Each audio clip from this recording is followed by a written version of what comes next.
Hello there you guys, welcome to one of my videos.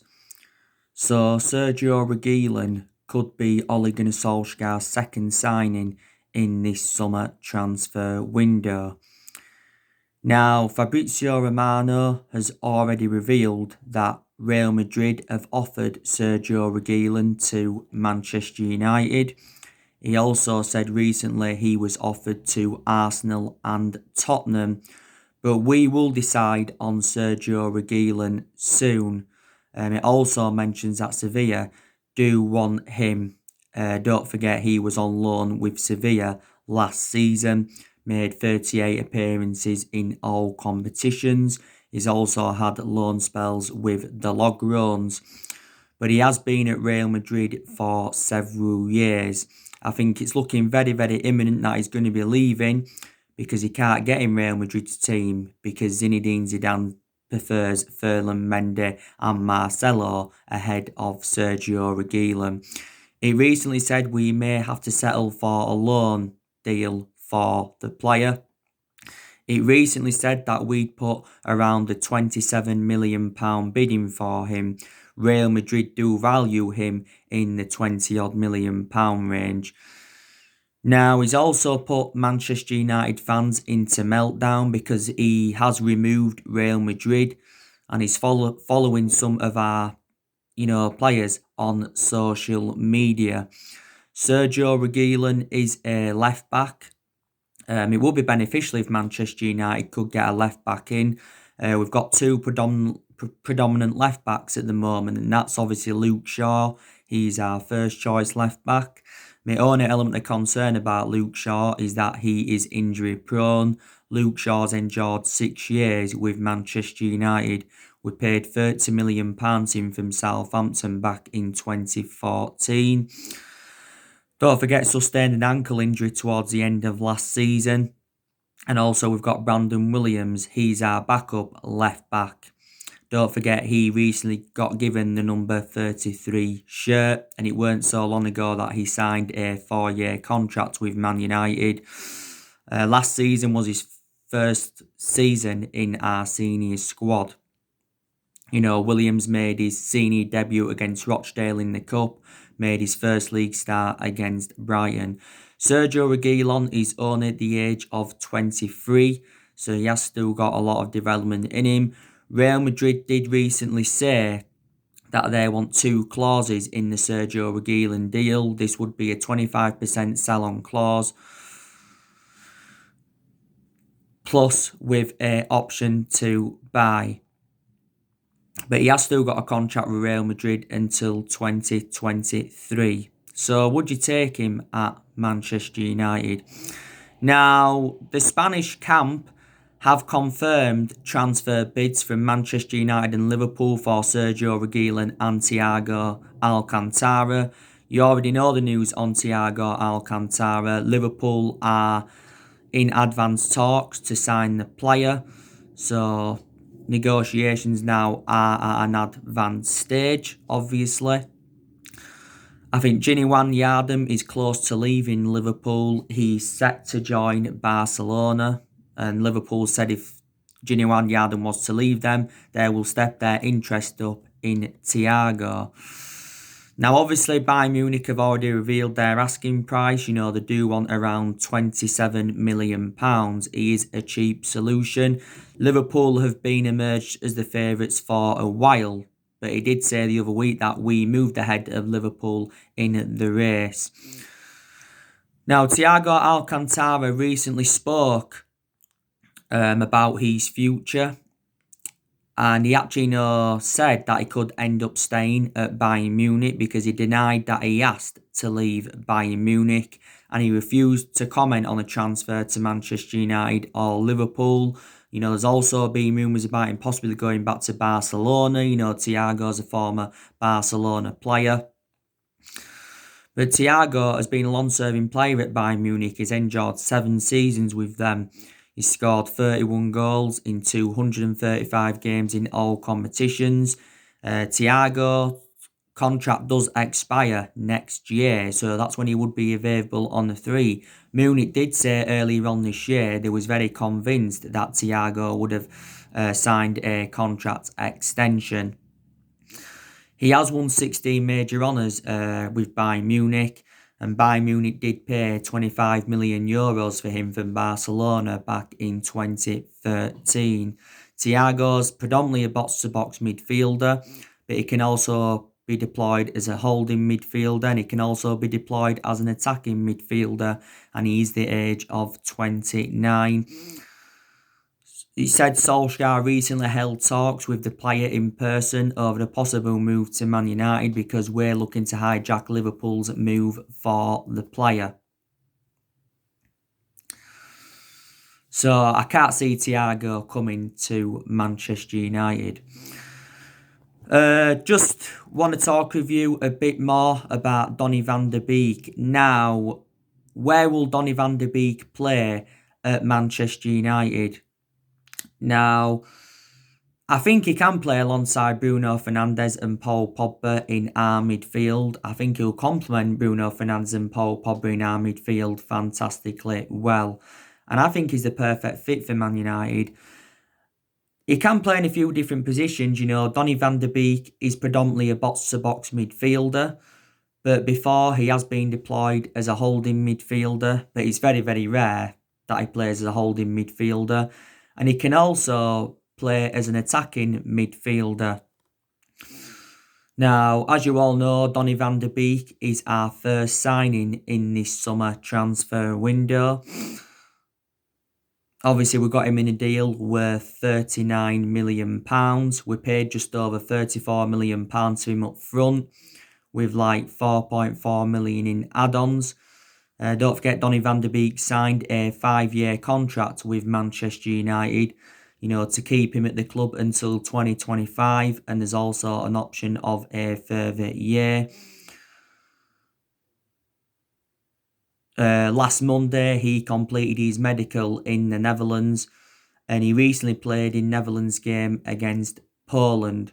Donny van de Beek, as you all know, is going to be wearing the number 34 shirt, and he should be making his debut against Crystal Palace on the opening day of the Premier League season. Not long now until the season starts. To be honest with you, I was very, very surprised that Manchester United signed Donny van de Beek, because let's be honest, it wasn't a long transfer saga. You know, it wasn't like the Jadon Sancho transfer saga, and he wasn't one of our priority targets. You know, it just happened, didn't it? But obviously, you know, when it's stemming from Fabrizio Romano, obviously, you know, there was always obviously going to be a lot of trustworthy in it, because Fabrizio Romano is a very reliable Italian journalist. You know, he actually, you know, said that Donny van de Beek to Man United is a done deal, obviously, you know, before it was made official. And it obviously put Man United fans into meltdown when obviously Donny van de Beek refused to play in Ajax's pre-season game against Frankfurt the other week. He also told Marco Overmars and Edwin van der Sar that he would not be playing for Ajax again. Van der Sar did say, though, a few months ago that Donny van de Beek will be allowed to leave Ajax, but only for a suitable fee. He said earlier on this year that Real Madrid had reached an agreement to get Donny van de Beek for around £47 million. Don't forget, Barcelona tried to get him, because before Ronald Koeman was appointed as Barcelona manager, you know, he said Donny van de Beek was his priority signing.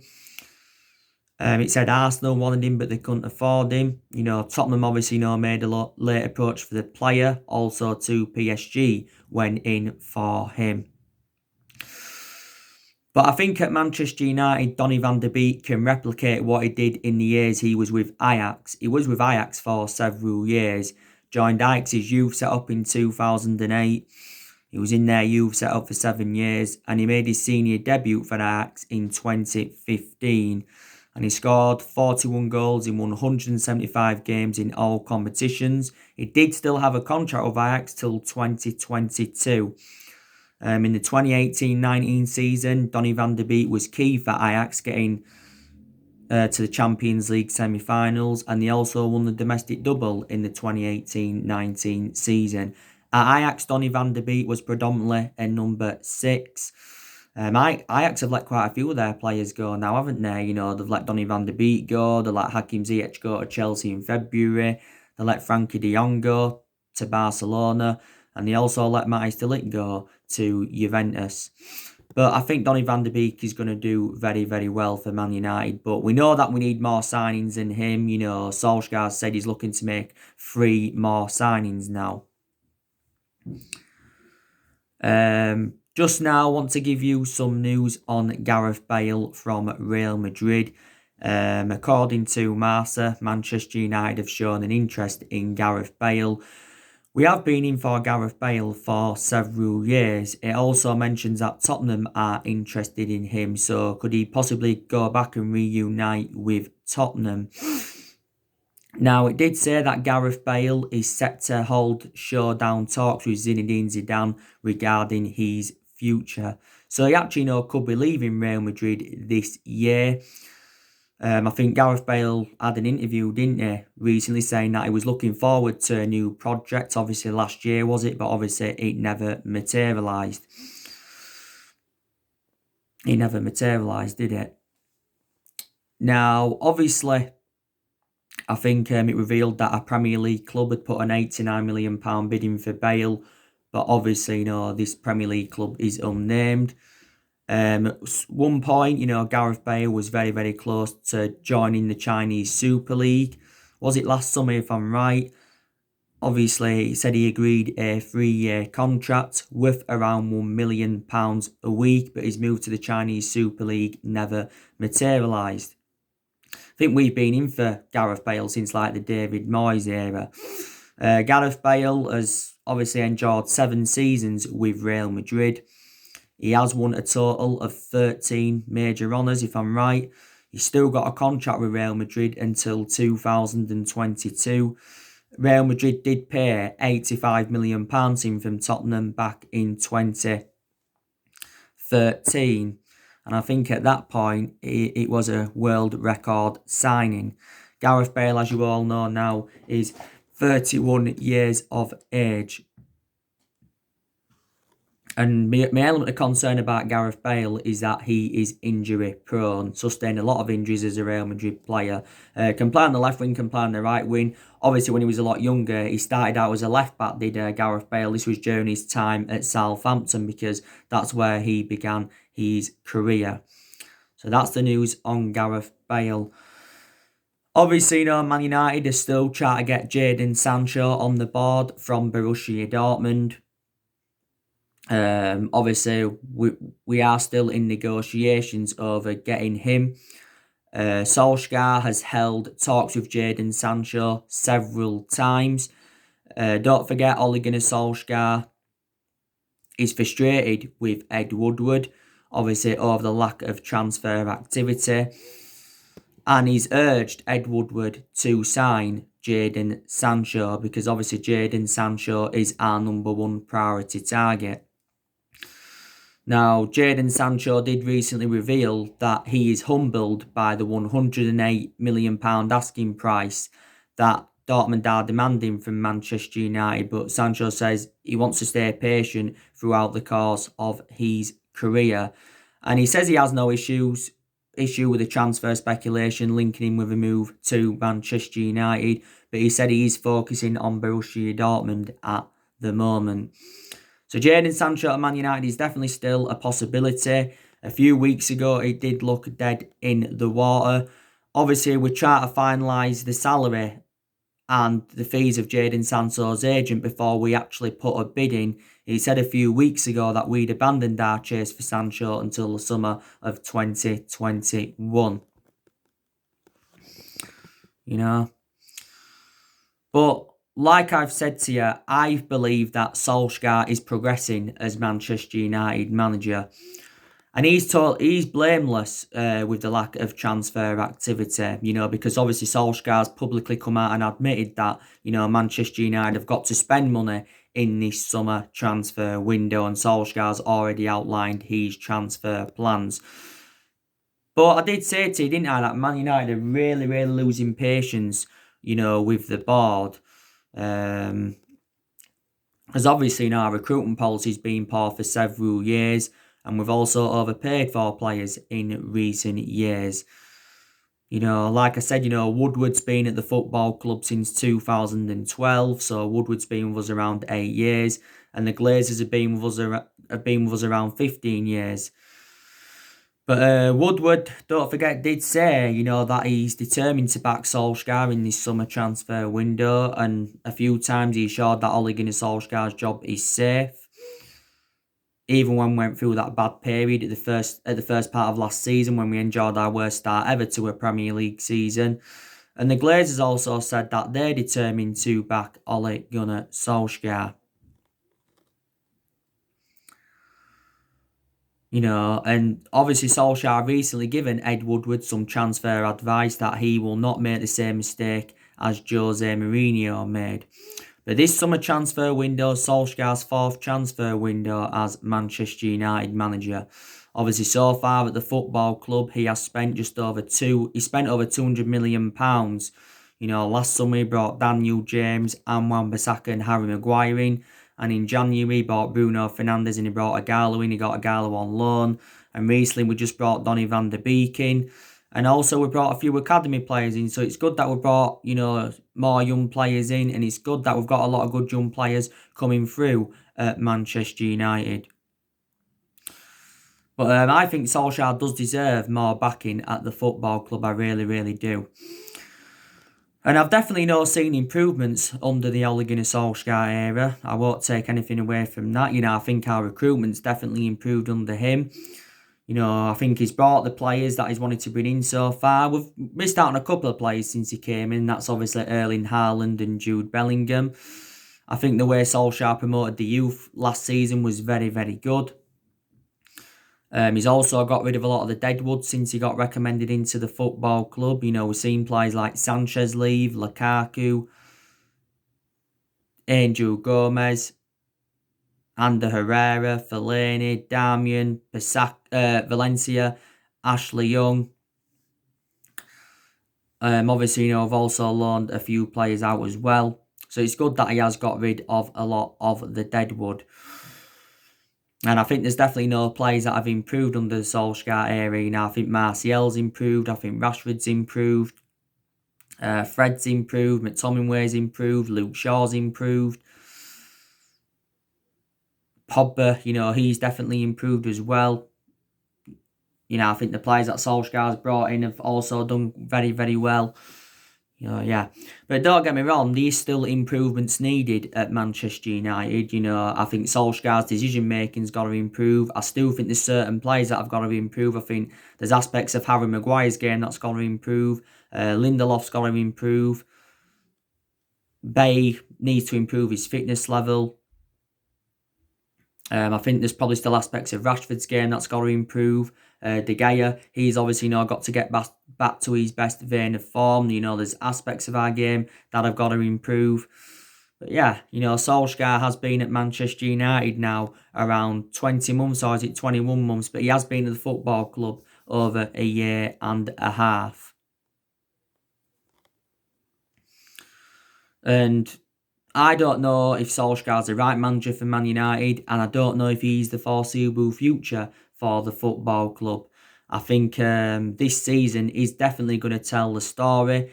This season's going to be Ole Gunnar Solskjaer's second full season at the football club. Obviously, last season was his first full season at Man United. But this season, Solskjaer knows that he's going to have bigger expectations to exceed. Our expectations this season will be to probably challenge for the Premier League title, because we haven't mounted any title challenge up in the last 7 years, and we haven't won the Premier League since 2013. It depends on how many signings we make to challenge for the title. I think we need at least another 2 signings if we are to challenge for the title, and probably at least 5 signings if we are to win the title. That's what I said to you as well, didn't I, before? And I think another one of the expectations will be to win some silverware, because we haven't won out in terms of silverware for over 3 years. And that's the first time this has happened in 31 years. And we haven't won out yet in terms of silverware under the Ole Gunnar Solskjaer era.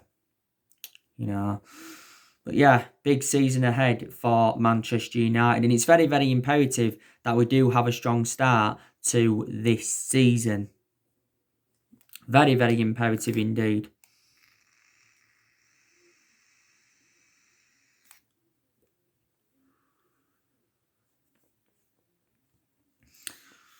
But I was saying to you a few of my videos that I did the other week, wasn't it?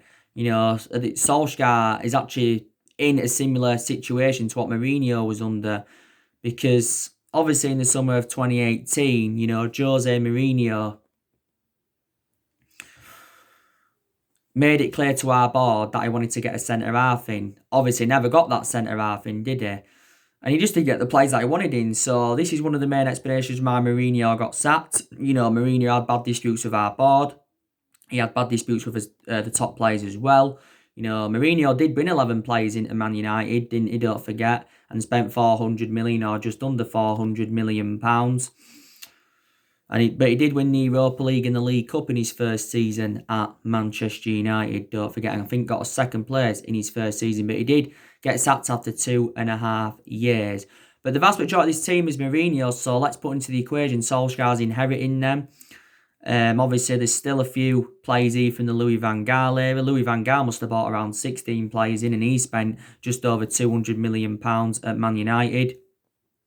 Van Gaal obviously endured 2 years. We did win the FA Cup under him. Moyes obviously brought 2 players in. That was Mata and Fellaini. Fellaini's no longer here now, like I said. Moyes spent around £67 million on them 2 players. And there's still a few players here from the Ferguson era. I think there's only Jones, Small and De Gea now here from the Ferguson era. But yeah, in the last 7 years, we've spent nearly £1 billion on players. And that includes what we've spent so far under Ole Gunnar Solskjaer. You know, but the managers we've had, obviously they've had different philosophies, but obviously they haven't been the right managers for Manchester United, have they? You know. But we're not only going to focus on the incomings in this summer transfer window. We're also going to focus on the outgoings as well. Because we're going to get rid of more players in this summer transfer window. You know, we sell players in this summer transfer window, we'll generate money, and it will help us with our rebuilding process. Obviously, we're looking to get rid of the likes of Jesse Lingard, Andres Pereira, looking to get rid of the likes of Smalling, Rojo. We're looking to get rid of Diego Dalot. I said to you, didn't I, that Bale and Lindelof's futures are uncertain, but they will remain at Man United for this season. As you all know, Sergio Romero is open to leaving the football club. The Athletic did recently say that Chelsea are interested in him because they're looking for a replacement for Kepa Arrizabalaga. It's said from Marca in Argentina that Villa have agreed a fee with Man United for Sergio Romero, but I think he will leave the football club. He will. I think Solskjaer must put Dean Henderson as number 1 for this season, because I think Dean Henderson is now reliable enough to become our number 1 goalkeeper, because Dean Henderson has got that experience behind him. Dean Henderson recently endured 2 successful loans with Sheffield United, and he was Sheffield United's player of the season. And Dean Henderson's been part of the club for several years. You know, he's been a United player since the age of 14. Dean Henderson recently threatened to leave if he isn't assured to be number 1 this season. He recently signed a 6-year deal with Man United, Dean Henderson, worth 120 grand a week. So that's very, very good news. But it's De Gea that's been our number 1 goalkeeper for several years. And Solskjaer said he wants him to remain number 1 at least for another season. But I just think now De Gea is too much of a liability. He's been a liability in the last couple of years, reflecting on the calamitous mistakes he has made. But Solskjaer did admit during our Europa League campaign that he's facing a goalkeeping dilemma. Solskjaer's already made his decision on Harry Maguire. Harry Maguire is going to remain Manchester United captain this season. This season's obviously going to be Harry Maguire's 2nd season at the club. Last season was his 1st season at the club. We got Harry Maguire in a deal worth £80 million from Leicester last summer. So he's the 2nd most expensive signing at the club and the most expensive centre-half in the world. at the moment. He recently got given extra time off because of his arrest in Greece and his court case in Greece. Don't forget, he got given a suspended sentence of 21 months and 10 days for this. I think Man United as well must get Paul Pogba a new long-term contract at the football club. Obviously, as it stands at the moment, Pogba's just got under a year left on his Man United contract, but the club do have an option to extend it for a further year. It recently said that Paul Pogba is refusing to sign a new contract with Man United because he's waiting for an offer from Juventus. So there's still a possibility chance that Pogba could leave Man United in the January transfer window. Pogba's agent Mini Raiola a few weeks ago said that Pogba's staying at Man United and he said he will hold talks over a new contract. A few weeks before the end of last season, it said that Pogba was close to signing a 5-year deal with Man United. Fabrizio Romano even said that Pogba's happy at Man United and he said he wants to stay at Manchester United. But he's our most expensive sign at the moment because we paid £89 million for Pogba. Around this time last year, it looked like Pogba was going to leave because he was relentlessly linked to a move to Real Madrid. He was talking a lot about Zinedine Zidane and playing under his guidance. Obviously, Juventus have been in for him. He's a former Juventus player. He enjoyed 4 good years with Juventus. PSG, Barcelona and Inter Milan have been in for him before. But don't forget, earlier on this year, we was very critical of Pogba's agent, Mini Raiola, because he publicly criticised Solskjaer and Man United. For the vast majority of last season, didn't have a perception on Pogba because he was out with that ankle injury. Sustained a few injuries as a Man United player. And the other week, Pogba got tested positive for coronavirus and that. You know what I mean? So there's a few things that Solskjaer's got to decide on. Another good thing as well, we have extended a lot of players' contracts since Solskjaer came in. We've still got around, 6 or 7 players' contracts that are due to expire next year. So that's another decision that Manchester United must make. You know what I mean? We've also got players on big contracts at the football club. Like I've said to you, we've got like Maguire on 200 odd grand a week, De Gea on 375 grand a week, Lingard on 100 grand a week, Pogba on just under 300 grand a week. I'm not sure what Donny van de Beek's going to get yet. I'm not too sure about that. You got Rashford on 200 odd grand a week, Martial on 200 odd grand a week. Mason Greenwood's on quite a bit now. Brandon Williams is on quite a bit. So there you go.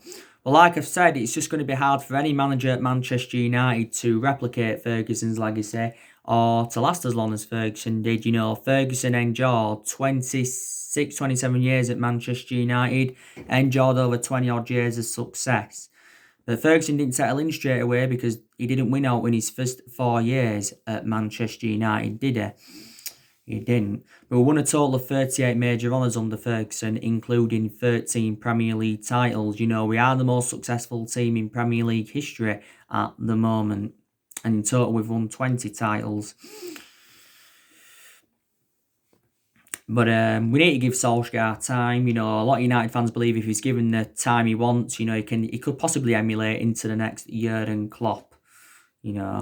But I want it to work out under Solskjaer because at the end of the day, he's a club legend. He was a great player for us for 11 years and he flourished under Ferguson's guidance, didn't he? Don't forget. And now he's learnt a lot since he's coming to Man United, like I've said to you. He's got that managerial experience behind him. Made a lot of rotation last season, but that's obviously because we had a lot of injuries. I think this season Solskjaer will go a lot with that 4-2-3-1 formation because he went a lot with that 4-2-3-1 formation last season. I think for the start of this season we should have a fully fit squad, shouldn't we? So I think for the game against Palace, Solskjaer will go with his strongest 11, won't he? He will go with his strongest 11. But, Solskjaer's trying to change the culture of the football club. It would be beneficial if we could actually get a director of footballing. But I said to get a director of footballing, we need someone who knows the club inside out, someone with the experience, and someone with the correct philosophy. As you all know, we have been drawn away to Reading or Luton in the League Cup third round. That was confirmed yesterday. and the games are going to be played on either the 22nd or the 23rd of September. The last time we won the League Cup was under the Jose Mourinho era. We also won it on 4 occasions under Ferguson. Went out of the League Cup third round back in 2018 to Derby. Derby had beaten us 8-7 on penalties. So anyway, guys, that's everything to update you today. Drop me comments, likes below on the channel. If you do, consider subscribe as always, and take care. God bless, and I'll see you all again very, very soon.